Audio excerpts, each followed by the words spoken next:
Namaste. Good morning, yogis. How are you? It's your free spirit yogi Moni here with another day of Yoga Live. So today, I was thinking maybe we could just do like a little Q&A, chat a little bit, get to know each other, ask each other questions, really dive into our yoga practice on a more of a theolo- theological, theorical level. We're always doing the physical and talking, or excuse me, exercising, moving. That'd be nice to do a little bit of the, what is it? Not theory. Yeah, a little bit more on the theory level. If you have questions about yoga or any questions about my journey, I'd love to answer them for you today. But to get started, I would say let's just talk about what my experience has been like and why I yoga and possibly even like what yoga has done for me. So, experience, why, and what it has done. All right. Those are our topics for today. I need to write it down because if I don't, I will go on a tangent and we will all be lost in the abyss. So, here we go. All right. So, yoga for me. So, experience, why, and what. Okay. So, to start off, my experience with yoga has been amazing. It basically was born out of me wanting to just really make a change for myself, really wanting to be my own person. Um, I love yoga. It's so wonderfully balanced. It like helps with everything mentally, physically, spiritually. It's just all encompassing. And I believe that it can really help a lot of people that are in need of finding their true divine purpose, their power, their their superpowers, like everything. I feel like yoga just really lends itself to being more than just something that can get you in great shape and make you really healthy. Um, but with anything that you dedicate time and passion to, you're going to get positive results, as long as you're doing the positive things to make that happen. My experience with yoga has been on and off. Started when I was about 20, maybe 2021, when I started to dabble in yoga. Did not realize what yoga was until I was probably like in my late 30s. Like I didn't do any research on it. I just did a couple of classes. I loved it because I'm an ex gymnast. Well, not I'm gymnast. I'm an ex acrobatics tumbler. So, the stretching, the poses, all of that, I resonated with very much so because of, acrobatics, ballet, all of my dance background kind of like ties into yoga. So I was interested in it when I was in my 20s, but I only did the physical stuff. So I went to some yoga classes and then, I dabbled into what else? I didn't really dabble, but I was always interested in like yoga. So we'll say that I didn't dabble. But the thing was that I always kept going back to it. Like something kept drawing me back to it, like yoga, tarot cards, all of that stuff kept bringing me, kept coming back to me. Um, for about 10 years, I worked and just kind of forgot about it, kind of like, oh, whatever. And it was always seen as something that you don't make a lot of money at. Like, it wasn't like, praised as a really good job to have. It didn't have like a lot of people saying, oh, you could be a yoga instructor too. It was very like a very small niche, you know, it was very coveted. So when I was learning about it, I did not have as much information as I do today, obviously, which has allowed me to get to this point. But I always liked it. I always knew there was something special about it. And like I said, I left it alone for about 10, 12 years to work and just be a little worker bee and fall into the role of just making money and just showing up and just being there, you know. And I always knew, like, not happy. This is not what I'm supposed to be doing. I'm not supposed to be just a little worker bee. And I was doing retail at the time. I'm not just supposed to be doing, you know, this type of work and sales and all of this stuff just wasn't for me. And I was a waitress too. So I was a waitress, I did retail, all that customer service stuff, which, you know, it's a job, it's good paying, but I knew deep inside that just wasn't my calling. Like there was more, but I just didn't know what it was. So that was my first experience with it. As time went on, I finally, I think it was, yes, I kept looking into it when I got my first business with my ex-boyfriend. We started a business together, and I said, I need to figure out what my strengths are. I need to figure out who I am. I need to figure out how I can make the best me possible so that I can run my own business. So I did some research then. A little bit of yoga popped up, but what came out of it was, you know, all of my spiritual and all of my creativity that I had stifled because I was trying to just fit into the mold of just having a job and working a 9 to 5 and, you know, punching in, punching out, doing my time and, you know, living in that cycle.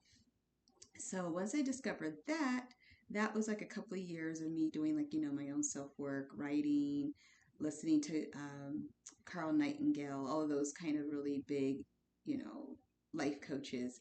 And then left that alone, just kept working for myself, working for myself. Then COVID hit. And that's when the big aha happened. Got a life coach, started my own business as a life coach, a business mentor, and then it all started to come together. It all started making sense. My life coach actually told me that I need to be more of a spiritual leader than a business leader. And he really brought that out of me because, you know, I was doing tarot cards. I was really into my yoga, learning like philosophy, reading Upanishads and the Bhagavad Gita and all of that stuff. So he said, you know what, Monique? I think that you need to really dive into your spiritual intuition and tap into that and really go for it. And another lady told me the same thing. So two people told me this. It's definitely something I was definitely interested in, something that I really had a love for. And I said, you know what? Why not? And that's when I decided to just like sign up for classes, just started learning about yoga, diving into it. And then it was just like, oh my gosh, why am I just now knowing about this? You know, the beauty that was in all of this, you know, the poetry, the art, the imagination, the well-being, the holistic, all of it's there. All of it's there in yoga. And it's just so beautiful. And I decided this is it. This is where I belong. This is my tribe. This is my love. This is everything that I was curious about but had no idea about. And it's all now at my fingertips. So that is why yoga became such a big part of my life. It's because I finally discovered what it can give me and what I was searching for and what I had been looking for so long. I even at this time in my life have the goddess Lakshmi on my back. I got it when I was like 19, 20, I think, because I wanted to start to study Hinduism or Buddhism, So I really started to like, I try to dive into it, but of course, you're in like your 20s. Well, I maybe no, I shouldn't say that, because there's a lot of 20-year-olds who are very mature and they find what they want and they do the work and they do the discovery. I, on the other hand, was not that 20-year-old. I, on the other hand, was a 20-year-old that partied and lived kind of on the edge. And yeah, and I had a lot of fun, not gonna lie. So this was always instilled in me, but for some reason, it took me some time to really discover it and bring it out. So that brings us to the why. Why yoga? Because it's always been in my heart. And when I finally discovered that yoga is moving meditation and holistic living and being a compass to a healthy and profitable lifestyle, that's what opened up the gates for me to really take yoga and make it what I needed to be to help me in my life. And what that was that I was ready to live on my terms and in my role and in my bliss and in my happiness. And I had a I had a relationship, I had my business with my partner, and we had a lot going on, and it was good. It was fun, but it wasn't where I needed to be at that point. I needed to work on me and get myself to a better state of loving myself, living in my happiness, and creating a life that I truly love. Not living in anyone else's life, not living to anyone else's ideas, not, giving myself up unwillingly, or maybe not unwillingly, but not giving myself up just to be liked, if that makes sense. I think so. I think that gets the point across. But, basically, it was time for me to live for me. I had been living for everyone else for 37 years, and it dawned on me life was happening to me. I wasn't making life happen. It dawned on me that I was giving more than I was receiving, and I expected to be seen as this amazing person, but the only person that should have needed to see that was me. I was putting so much on myself that I finally realized that I had the power to be more, do more, and to live my life. And that's what yoga brought out. So I wanted to lose weight. I wanted to be the person that was in my head. I wanted that person to actually be what was present to everyone. I wanted to, make decisions for myself and live in my happiness, in my bliss. And that's what yoga has done for me. Um, a lot of people have asked me, you lost all your weight because of yoga? And I can honestly say yes, yoga did it. It wasn't necessarily all of the physical stuff that um, that my yoga practice offered. It was really a lot of the mental work that yoga offered. Yoga gave me the strength to say, I don't want that, I want that. Yoga gave me the strength to visualize who I am and bring that person to reality. Yoga allowed me to settle my mind, meditate, focus on what it truly means to live in my bliss, in my happiness, and to create that. And then with the physical parts of yoga, being able to do the asanas and the movements, that definitely helped. And then I did, a lot of, I did some weightlifting, that helped. But, oh, and then also changing my diet. That's a big part. That helped.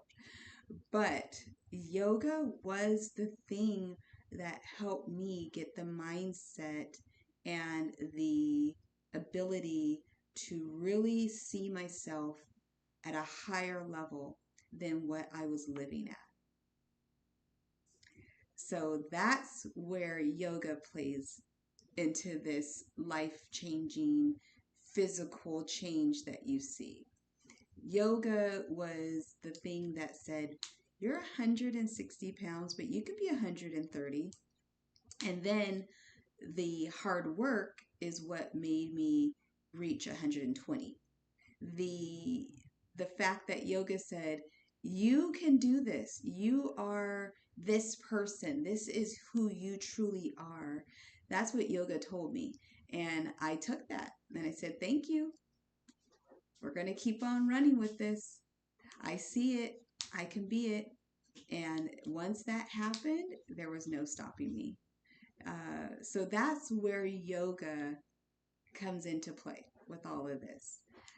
So, yes, physically it helped, but really it was the mental strength that it gave me to say no to what I don't want and to yes to what I do want, and to see myself as my best and my truest self. So, yeah, that's the story of myself and yoga and how I've gotten to this point. And, 100%, it's the best thing in the world. It's so good. I can't give it enough praise. But if you want something that is just, full circle, and you get, again, mind, body, and spirit aligned, yoga is the way to go. It's a beautiful practice. And once you really discover what it is that you're looking for, and you use yoga to continue to go towards that, it can really change your life. So there it is, my friends, our quick rant for the day. We'll get back to doing more asanas and practice on Monday or Tuesday, one of those two, I should say. Tuesday, probably more so Tuesday. We'll get back to doing our next round of asanas and movement on Tuesday, and we will pick up from there. But thank you so much, everyone, for being part of the Free Spirit yogi community. I'm loving this. It's going to just keep getting better. And thank you for your patience with me as I get my thoughts together, get everything together. Because this is the beginning. So thank you so much. I see the beauty in you that I see in me, and I wish you a